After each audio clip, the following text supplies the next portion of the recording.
ഐശ്വര്യ, ഇപ്പോൾ ഈ ദിലീപിൻ്റെ കേസിൻ്റെ ഒരു എന്താ പറയുക അവസാന നാളുകളിലേക്ക് പോവുകയാണോ? ഹൈക്കോടതി പരാമർശങ്ങൾ ഇപ്പോൾ CBI അന്വേഷണം വേണോ വേണ്ടേ എന്നുള്ള സിംഗിൾ ബെഞ്ചിൻ്റെ ഉത്തരവിനെതിരെ അല്ലാതെ അങ്ങനെയൊക്കെയുള്ള കുറേ കാര്യങ്ങൾ ഇപ്പോൾ വീണ്ടും ചർച്ചയായിട്ടുണ്ട്. എന്താ അതിനെക്കുറിച്ച് ഇപ്പം വീണ്ടും ദിലീപ് വിഷയം പൊങ്ങി വരുന്നു, ഒന്ന് പറയാമോ? ദിലീപ് വിഷയം നമ്മൾക്ക് എല്ലാവർക്കും അറിയാവുന്നതാണ്. ഒരു സമയത്ത് മാധ്യമങ്ങൾ എടുത്തിട്ട് അലക്കി തീർത്ത ഒരു വിഷയം എന്നുള്ള രീതിയിൽ ഇപ്പോഴും പൾസർ സുനി ഇതിൽ പ്രതിയായിട്ട് നിൽക്കുമ്പോൾ തന്നെ നമുക്കറിയാം പൾസർ സുനി എത്തരക്കാരനായിരുന്നു എന്നുള്ളതും ഇതിൻ്റെ ഈ കേസിൻ്റെ ഒരു പോക്ക് എങ്ങോട്ടാണെന്നുള്ളതൊക്കെ മലയാളികൾക്ക് ഏകദേശം മനസ്സിലാവുന്ന കാര്യമാണ്. പിന്നെ നീതി കിട്ടുക എന്ന് പറയുന്നത് അതിജീവിതക്ക് നീതി കിട്ടണം എന്നുള്ളതിനപ്പുറത്തേക്ക് അതെ, അതിനപ്പുറത്തേക്ക് ഇതിൽ വേറൊരു കാര്യമില്ല. പക്ഷേ ഇതിൻ്റെ കേസ് അന്വേഷണം പലരും ഇപ്പോഴും രണ്ട് വഴിക്ക് പറഞ്ഞുകൊണ്ടിരിക്കുകയാണ്. ഇപ്പോഴും ഇതിനെ വഴിതിരിച്ചു വിടാൻ നോക്കിക്കൊണ്ടിരിക്കുന്നു. ഈ ഒരു കേസ് അവസാനത്തിലേക്ക് എത്തിയപ്പോൾ പെട്ടെന്നൊരു പുതിയ വെളിപ്പെടുത്തൽ പോലെ കൂടുതൽ കാര്യങ്ങളുമായിട്ട് ഇപ്പോൾ പൾസർ സുനി ട്വിസ്റ്റുകൾ ഉണ്ടാക്കിക്കൊണ്ടേയിരിക്കുന്നു. സിനിമ പോലെ തന്നെ അവർ ട്വിസ്റ്റ് ചെയ്തുകൊണ്ടിരിക്കുകയാണ്. പക്ഷെ ഇപ്പോൾ എനിക്ക് തോന്നുന്നു ഇപ്പോൾ ഈ കഴിഞ്ഞ ദിവസങ്ങളിൽ ഏറ്റവും കൂടുതൽ ഈ ഒരു വിഷയം ചർച്ചയാക്കിയിട്ടുള്ളത് റിപ്പോർട്ടർ ചാനലാണ്. അതെ, റിപ്പോർട്ടറാണ് ഏറ്റവും കൂടുതൽ ഈ ഒരു വിഷയത്തിലേക്ക് മാത്രം കേന്ദ്രീകരിച്ച് പോകുന്നത്. പക്ഷേ ഒരു പെൺകുട്ടി പീഡിപ്പിക്കപ്പെടുന്നത് അതൊക്കെ അതിലൊക്കെ നീതി വേണ്ട കാര്യം തന്നെയാണ്. അത് വലിയ ഗൗരവത്തോടെ തന്നെ കാണേണ്ട കാര്യമാണ്, അല്ലാന്നൊന്നും പറയുന്നില്ല. പക്ഷേ ഇപ്പോൾ നമ്മുടെ കേരളത്തിൽ നടന്നുകൊണ്ടിരിക്കുന്ന വലിയൊരു വിഷയമുണ്ട്. SFIO കേസിൽ മുഖ്യമന്ത്രിയുടെ മകൾ പ്രതി ചേർക്കപ്പെട്ടിരിക്കുന്നു എന്നുള്ള ഒരു വിവരം പുറത്തു വന്നതും അതെ, അത്രയും വലിയൊരു തട്ടിപ്പ് ഇപ്പൊ അബുദാബിയിലേക്ക് പോലും കടന്നതിന്റെ അന്വേഷണങ്ങൾ നീണ്ടുകൊണ്ടിരിക്കുന്നു. അപ്പൊ അങ്ങനെ ഓരോ ദിവസവും ഓരോ സെക്കൻഡ് ബൈ സെക്കൻഡ് കൂടുതൽ വിവരങ്ങൾ പുറത്തു വന്നുകൊണ്ടിരിക്കുകയാണ്. അതിനിടയിൽ ഈ ഒരു വിഷയം മറച്ചു വെച്ചുകൊണ്ട് മാക്സിമം അതിനെപ്പറ്റി അധികം ചർച്ചകൾ പോവാതെ അതിൽ നിന്നും ശ്രദ്ധ തിരിക്കാൻ വേണ്ടിയിട്ട് ദിലീപിനെ കരുവാക്കുന്നത് പോലെ ഒരു തോന്നൽ എവിടെയോ തോന്നാണ്ടിരിക്കുന്നില്ല. എവിടേക്കോ ഒരു റിപ്പോർട്ടറിൻ്റെ എവിടേക്കോ ഒരു രഹസ്യ അജണ്ട ഉള്ളതുപോലെ, പ്രത്യേകിച്ച് നമ്മുടെ ബഹുമാനപ്പെട്ട മൊട്ട അരുൺ സാറിന് ഞാൻ ബോഡി ഷെയിം ചെയ്തതല്ല, സ്നേഹത്തോടെ മുട്ടാരുണെന്ന് വിളിച്ചതാണ്. നമ്മളൊക്കെ സ്നേഹത്തോടെ തന്നെയാണല്ലോ അദ്ദേഹത്തെ അങ്ങനെ വിളിക്കാറ്. എന്നാലും ഡോക്ടർ അരുൺകുമാർ സാറിന് ആ ഒരു അജണ്ടയ്ക്ക് പിന്നിൽ ആ ഒരു അജണ്ട കൃത്യമായും ഉള്ളതുപോലെ ഫീൽ ചെയ്തു. ബിക്കോസ് അദ്ദേഹം കൂടുതലായിട്ടും ഈ ഒരു കേസിലേക്ക് ശ്രദ്ധ തിരിക്കുന്നു. ആ മാധ്യമത്തിൻ്റെ ഒരു വേ തന്നെ ദിലീപ് കേസിലേക്ക് മാത്രമായിട്ട് കൊണ്ടുപോകുന്നത് പോലെ തോന്നി നമുക്ക്. ഇപ്പോൾ SFIO കേസിൻ്റെ കൂടുതൽ അന്വേഷണങ്ങൾ ബാക്കി മാധ്യമങ്ങളെല്ലാം ഇതിൻ്റെ പിന്നാലെ പോകുമ്പോൾ ഈ റീച്ച് എന്നുള്ളൊരു സംഭവത്തിലേക്ക് ദിലീപിൻ്റെ വിഷയം കൊണ്ടുവന്ന് ആ ഒരു രീതിയിൽ കയറി പോകുന്നു. അപ്പോൾ മാക്സിമം മുഖ്യമന്ത്രിയുടെ മകളെ പ്രൊട്ടക്റ്റ് ചെയ്തുകൊണ്ട് ഈ CPMൻ്റെ പലപ്പോഴുമുള്ള ഒരു അടവ് നയമാണ് ഞാൻ കണ്ടെടുത്തോളം. ഇത് ഒരു പ്രത്യേക കാര്യം വരുമ്പോൾ ഇപ്പോൾ AP ദിവ്യയുടെ കാര്യം വന്നപ്പോഴാണെങ്കിലും അങ്ങനെ എന്തെങ്കിലും നമ്മുടെ ഭരണപക്ഷത്തിനെ അടച്ചാക്രമിക്കാനുള്ള ഒരു സംഭവം വരുമ്പോൾ റിപ്പോർട്ടർ ചാനൽ പോലെ അല്ലെങ്കിൽ ഇടത് സഹയാത്രികരായിട്ട് പോകുന്ന മാധ്യമങ്ങൾ നേരെ ഒരു പുതിയ വിഷയം പൊക്കിക്കൊണ്ടുവരും, എന്നിട്ട് അതിന്റെ പിന്നാലെ പോകും. ശ്രദ്ധ തിരിക്കൽ ഭയങ്കരമായിട്ടുണ്ട്. കഴിഞ്ഞിടയ്ക്കും എന്തോ ഒരു ഇതുപോലെ കത്തി നിന്നൊരു സബ്ജക്റ്റിനിടയിലാണ് ഹണി റോസിന്റെ വിഷയം പൊക്കിക്കൊണ്ടുവന്നത്. അപ്പോൾ ഇതും ചർച്ച ചെയ്യപ്പെടേണ്ട കാര്യം അവിടെ മൂടി വെക്കപ്പെടുകയാണ് എന്ന് എനിക്ക് തോന്നുന്നുണ്ട്. അതായത് ഐശ്വര്യ പറഞ്ഞ കാര്യത്തോട് ഞാൻ പൂർണ്ണമായി യോജിക്കുന്നു. അതായത് ഈ റിപ്പോർട്ടർ എന്ന ചാനലിനെ സംബന്ധിച്ച് അവർക്ക് നിറയെ കേസുകളും പ്രശ്നങ്ങളൊക്കെ ഉണ്ട്. ഈ മുട്ടിൽ മരമുറി കേസുമായി ബന്ധപ്പെട്ടുള്ള ആൾക്കാരാണ് ഈ സ്ഥാപനത്തിൻ്റെ ഉടമകളെന്ന് പറയുന്നത്. അപ്പോൾ അവരെ സംബന്ധിച്ച് ഭരണത്തിലിരിക്കുന്നവരിൽ എത്രയൊക്കെ അവർക്ക് ഈ കേസുകൾ എങ്ങനെയെങ്കിലും ഭരണത്തിലിരിക്കുന്നവർ അവരെ പ്രകീർത്തിച്ചോ അല്ലെങ്കിൽ അവരെ സോപ്പിട്ടോ ഒക്കെ നിന്നാലേ ആ കേസ് എങ്ങനെയെങ്കിലുമൊക്കെ കൊണ്ടുപോകാൻ പറ്റുള്ളൂ.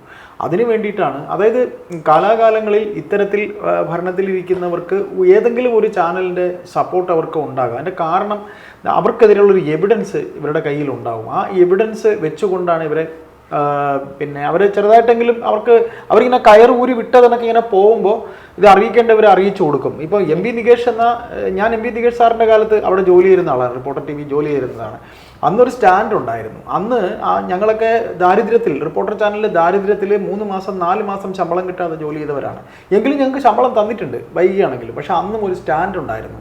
അന്നും MP നികേഷ് എന്ന പത്രപ്രവർത്തനത്തിന് ഒരു സ്റ്റാൻഡ് ഉണ്ടായിരുന്നു. ഇന്നിപ്പോൾ ഈ പറയുന്ന രീതിയിൽ അവർ ഭയക്കുന്ന ഇപ്പോൾ ചില നേതാക്കളെ പറയുമല്ലോ, നമ്മുടെ പല സംസാരങ്ങളിലും നമ്മൾ പറഞ്ഞിട്ടുണ്ട്, പിണറായി വിജയനെതിരെ സംസ്ഥാന ഘടകത്തിൽ, അതായത് പാർട്ടിയുടെ സംസ്ഥാന ഘടകത്തിലോ പാർട്ടിയുടെ ഉന്നത പല ഘടകങ്ങളിലോ നേതാക്കൾ എന്തുകൊണ്ടാണ് പറയാത്ത? ഇപ്പോൾ MP ഗോവിന്ദൻ എന്തുകൊണ്ടൊരു വലിയൊരു പിന്നെ ഒരു നേർത്ത സ്വരത്തിലല്ലാതെ ഒരു ഉറച്ച സ്വരത്തിൽ എത്തുകൊണ്ട് പിണറായിക്കെതിരെ പറയുന്നില്ല. അദ്ദേഹത്തിനെതിരെ ചില എവിഡൻസ് പിണറായിയുടെ കയ്യിലുണ്ട്. പലരെയും കുരുക്കാനുള്ള പല കാര്യങ്ങളും അദ്ദേഹത്തിന്റെ കയ്യിലുണ്ട്. അല്ലെങ്കിൽ ഒരാൾക്കെതിരെ മറ്റൊരാളുടെ കയ്യിൽ തെളിവുണ്ട്, നീ അത് കാണിച്ചാൽ ഞാൻ ഇത് കാണിക്കും എന്ന് പറയുന്നത് പോലെ ഇവർ ഇങ്ങനെ നേതാക്കൾക്കിടയിൽ അങ്ങനെയാണെങ്കിൽ ഇവിടെ മാധ്യമങ്ങൾ ഇങ്ങനെ കയറൂരി വിടുമ്പോൾ ഞങ്ങളുടെ ഉണ്ട് കേട്ടോ സാധനങ്ങൾ. ഇപ്പൊ ഞാൻ പറയാം, സുരേന്ദ്രൻ ഇടയ്ക്കൊന്ന് ഇങ്ങനെ തലമുക്കി വരുമ്പോഴായിരിക്കും കൊടകര വീണ്ടും ഒന്ന് ഉണർത്തി വിടുന്നത്. അപ്പത്തേക്കും ഇവിടെ CPM ഒന്നിങ്ങനെ ഞെളിഞ്ഞു വരുമ്പോഴേക്കായിരിക്കും ED അന്വേഷണത്തിലെ മോദി വന്നിട്ട് ഇവിടെ ഒരു പ്രസംഗത്തിൽ തന്നെ മോദി വന്നിട്ട് പറയുണ്ടായി, സ്വർണ്ണക്കടത്തിന്റെ യഥാർത്ഥ പ്രതി ഇവിടെ ക്ലിഫ് ഹൗസിൽ ഇരിക്കുന്ന സെക്രട്ടേറിയറ്റിൽ തന്നെ ഉണ്ട്. അത് ചെറിയൊരു സൂചന കൊടുക്കുന്നത്. അപ്പൊ അത്തരത്തിൽ ഈ പറയുന്ന പോലെ ഇവരുടെ ആവശ്യമാണ്. റോഷിപാലാണ് ഈ വാർത്ത ചെയ്യുന്നത്. റോഷിപാല് ഈ റിപ്പോർട്ടറിലെ ചാനലിലെ സുനിയുടെ ഈ പൾസർ സുനിയുടെ കാര്യം ഈ പറയുന്ന പോലെ റോഷിപാലാണ് ഇപ്പൊ വാർത്തയാക്കിയിരിക്കുന്നത്. ഈ റോഷിപാലാണ് മരണപ്പെട്ട ആ അസിസ്റ്റന്റ് ഡയറക്ടർ ആ വീഡിയോ ദിലീപ് കണ്ടെന്ന് പറയുന്ന തിരുവനന്തപുരത്ത് ഒരു അസിസ്റ്റന്റ് ഡയറക്ടർ ഉണ്ടായിരുന്നല്ലോ, മരിച്ചുപോയ. അന്നും ഈ റിപ്പോർട്ടർ ചാനൽ, അത് നികേഷ് സാറിന്റെ കാലത്താണ്. അന്ന് ഈ അപ്പം റിപ്പോർട്ടറിന്റെ ഒരു ബാധ്യത കൂടിയാണ് ഈ പറയുന്ന കാര്യത്തിൽ ദിലീപിന്റെ ഇൻവോൾവ്മെന്റ് തെളിയിക്കുക എന്നുള്ളത് റിപ്പോർട്ടറിന്റെ ഒരു ബാധ്യതയാണ്. അപ്പോൾ ഇപ്പോൾ ഐശ്വര്യ പറഞ്ഞ കേസിൽ വഴിതിരിച്ച് വിടുക എന്നുള്ളത്. ഇപ്പൊ SFIO അന്വേഷണം മുഖ്യമന്ത്രി പിണറായി വിജയന്റെ മകൾക്കെതിരെ വരുമ്പോൾ മറ്റു മാധ്യമങ്ങൾ അതിന്റെ പുറകെ അത്രയും സ്ട്രോങ് ആയിട്ട് പോകുമ്പോൾ ഈ ഒരു വാർത്ത ചെയ്ത് മനഃപൂർവ്വമാണ് അവരത് വഴിമാറ്റി വിടുന്നത്. അത് അവരുടെ ഒരു അജണ്ടയാണ്. ചില മാധ്യമങ്ങൾക്ക് തങ്ങൾക്കൊരു രക്ഷ കിട്ടാൻ. ഇപ്പൊ PP ദിവ്യയുടെ കാര്യം പറഞ്ഞു. PP ദിവ്യയുടെ കാര്യത്തിൽ മറ്റ് ചാനലുകൾക്കൊന്നും കിട്ടാത്ത വാർത്ത ആ സമയത്ത് PP ദിവ്യ എവിടെയുണ്ടെന്ന് ആദ്യം അടിച്ചത് ഇവരാണ്. അതൊക്കെ അതിനുള്ള സോഴ്സ് ഉണ്ട്, അത് ആരെന്ന് ഞാനിപ്പോൾ പറയുന്നില്ല. അപ്പോൾ CPM എന്ന് പറയുന്ന പാർട്ടിക്ക് പണ്ട് ഞങ്ങളൊക്കെ ഇന്ത്യ വിഷനിൽ വർക്ക് ചെയ്യുമ്പോൾ VS അച്യുതാനന്ദൻ എന്ന നേതാവിന് വേണ്ടി ഏറ്റവും കൂടുതൽ വാർത്ത ചെയ്തിരുന്നത്, VSനെ ഏറ്റവും കൂടുതൽ സപ്പോർട്ട് ചെയ്ത ഒരു ചാനൽ ഇന്ത്യ വിഷനായിരുന്നു. അന്ന് നിയമസഭയിലെ വിഷ്ണുനാഥ് MLA, ഇപ്പോഴത്തെ MLA, അന്നും അദ്ദേഹം MLA ആണ്.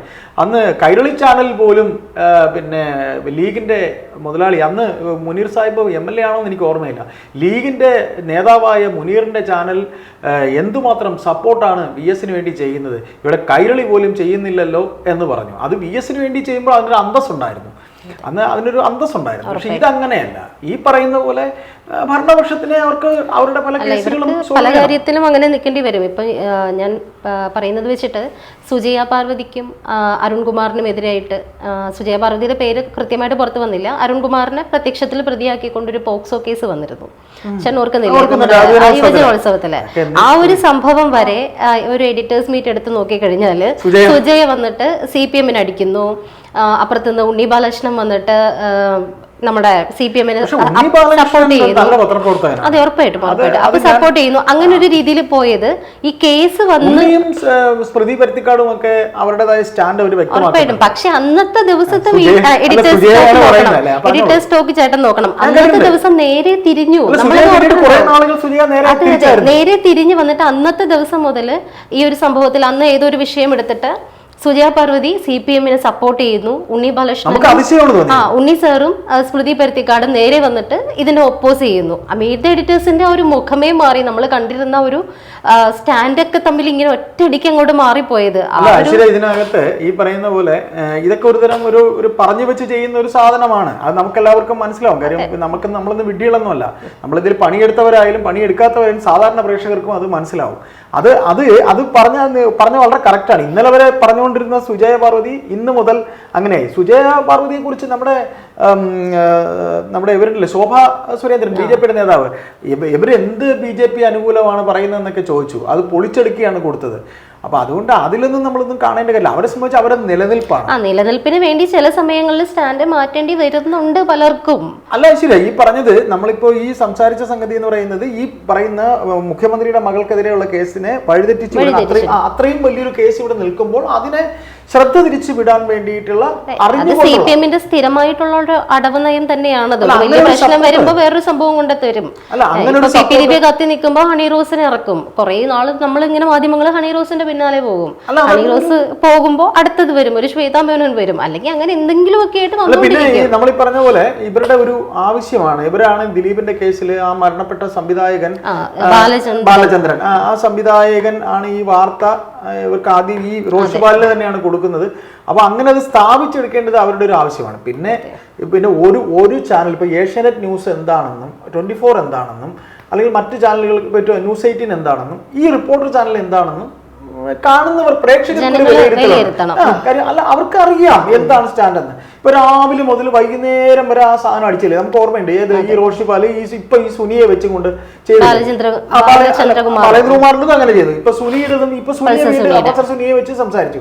അതിനൊക്കെ എത്ര ഇനിഷ്യൽ ഉണ്ടാവും എന്നുള്ള കാര്യം എല്ലാവർക്കും അറിയാം, എത്ര പ്രാധാന്യം കിട്ടുമെന്ന് അറിയാം. അപ്പൊ ഇതിലാകെ ഒന്ന് മാത്രമേ ഉള്ളൂ, ഇത് വഴിതിരിച്ചു വിടുക, മറ്റ് ന്യൂസിന്റെ വാല്യൂ കെടുത്തിക്കൊണ്ട് വഴിതിരിച്ചു വിടുക എന്നുള്ളത്. എത്ര തവണ മൂടി വെച്ചാലും ഒരിക്കൽ പുറത്ത് വരിക തന്നെ പുറത്ത് വരേണ്ടത് പുറത്ത് വരിക തന്നെ ചെയ്യും, അത്രേ ഉള്ളൂ.